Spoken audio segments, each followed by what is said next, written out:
Between the end of the pandemic and going into 2024, I went on a lot of dates and I dated a few of those girls seriously.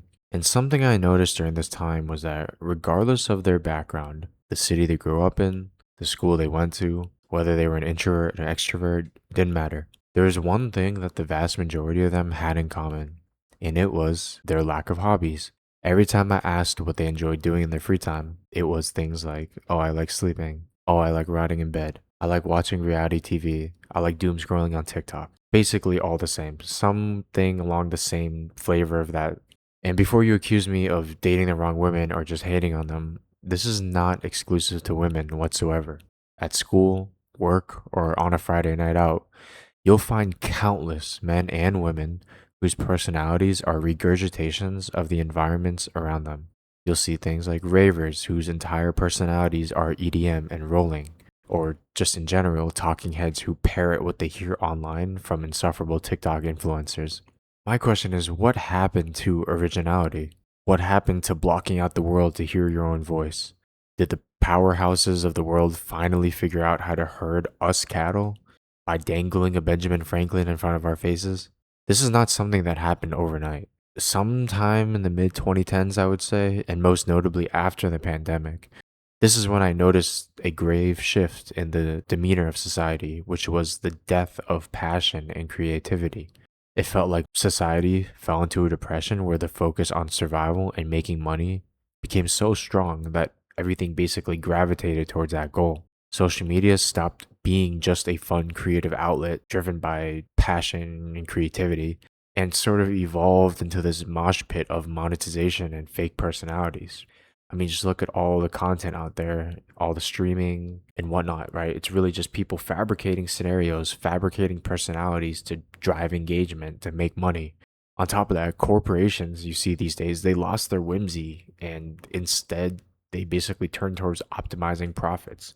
I mean, look at the lack of creativity. Look at how the colors, the retro colors of the world kind of turn into this minimalistic gray, shrinkflation. And at the end of it all, right? The everyday consumer, the people watching this content or the people buying these products, the everyday person began to feel these shifts. Items became more expensive, social media became more toxic, and depression began plaguing generations, particularly the youth, right? And the reason I point out the youth is really because they're younger. They're in that impressionable phase where what they see is what they are. A major problem with this shift is that basically caused young people to simply not have hobbies anymore. Don't get me wrong, we do live in a society that makes it pretty easy to be lazy. It's not hard to admit that when you can DoorDash food right to your front door or watch brand new movies without ever having to step foot in a theater. That being said, I don't think laziness is the sole contributor to society's loss of color. When corporate greed takes over, the everyday person feels that too. Unless you're delusional or you've been living under a rock, you cannot deny that we live in an expensive society, at least here in the United States.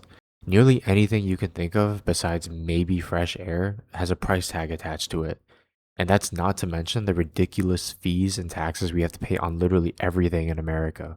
For many, living in modern America is financially and mentally exhausting. Sometimes those two go hand in hand.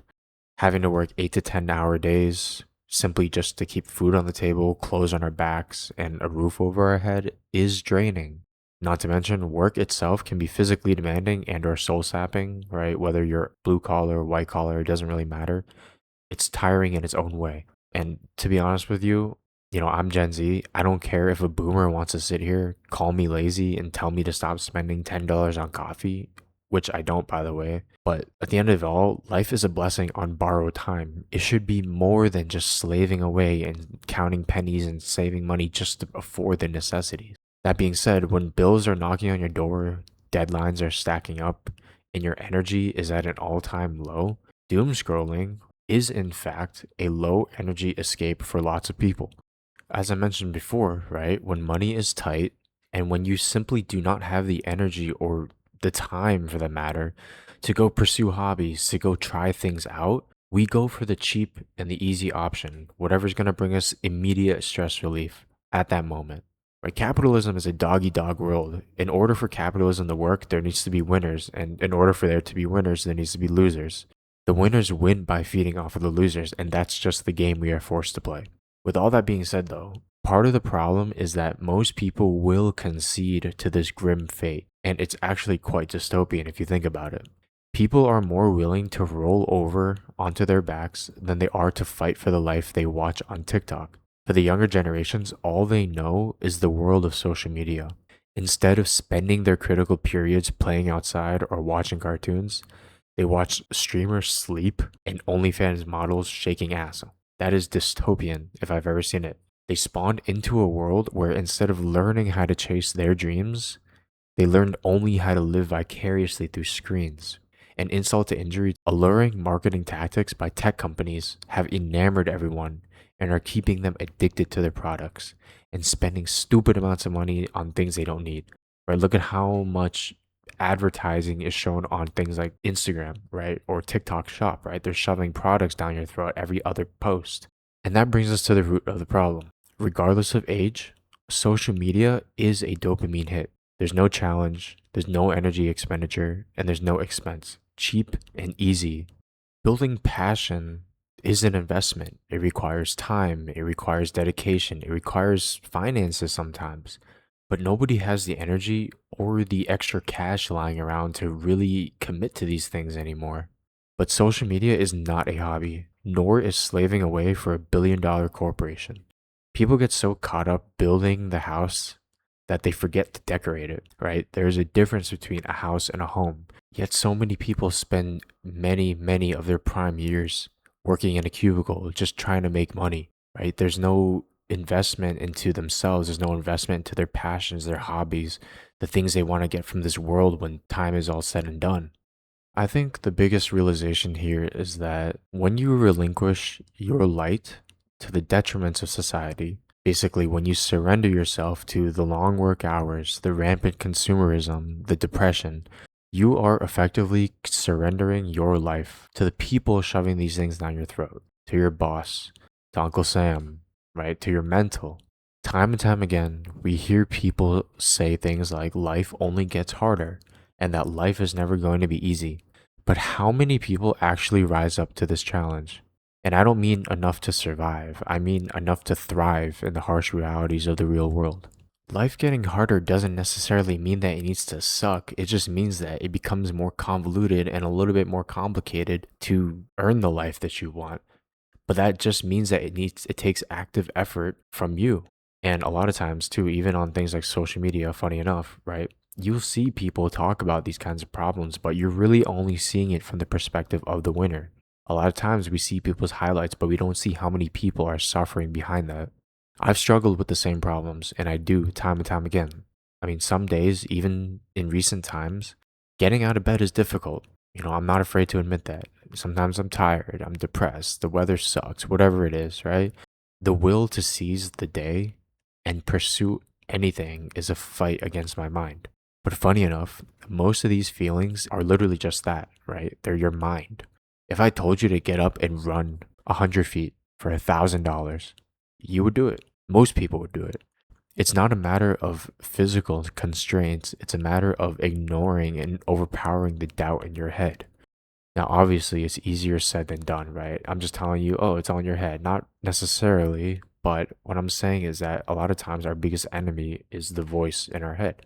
I think people are a lot more capable and they tend to undersell themselves mentally. Refuse to kneel to the depression.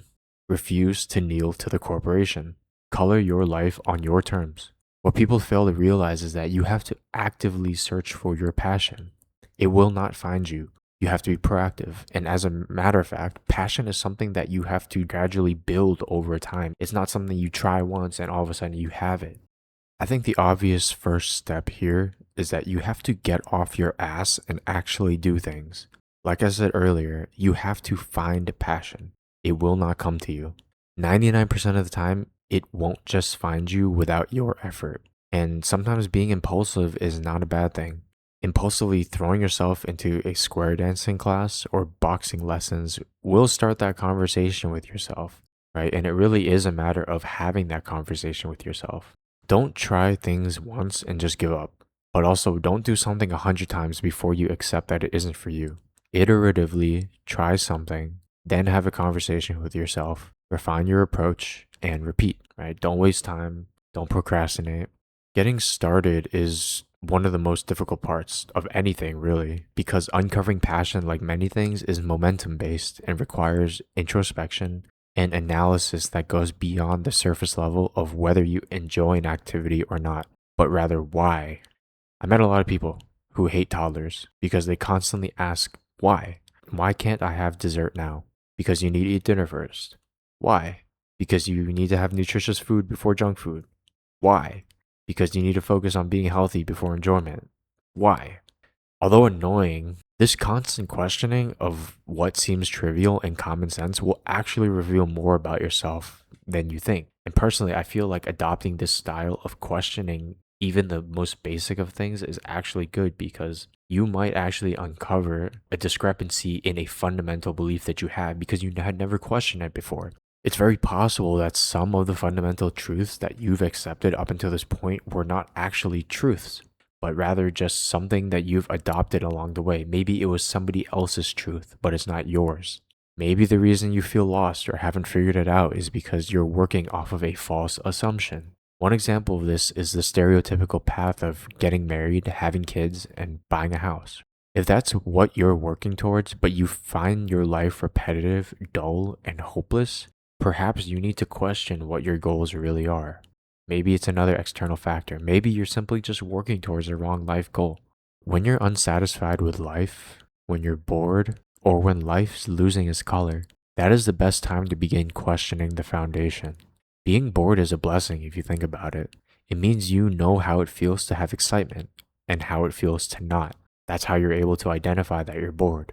So stop trying to fill the void 24/7 with temptations. Silence is the best time to talk to yourself and introspect.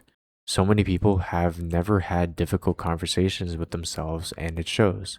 They don't even know what their hobbies are and what they're passionate about. So considering that those are some of the first things you ask on a date, if you can't answer that for yourself, then you are practically a stranger to yourself.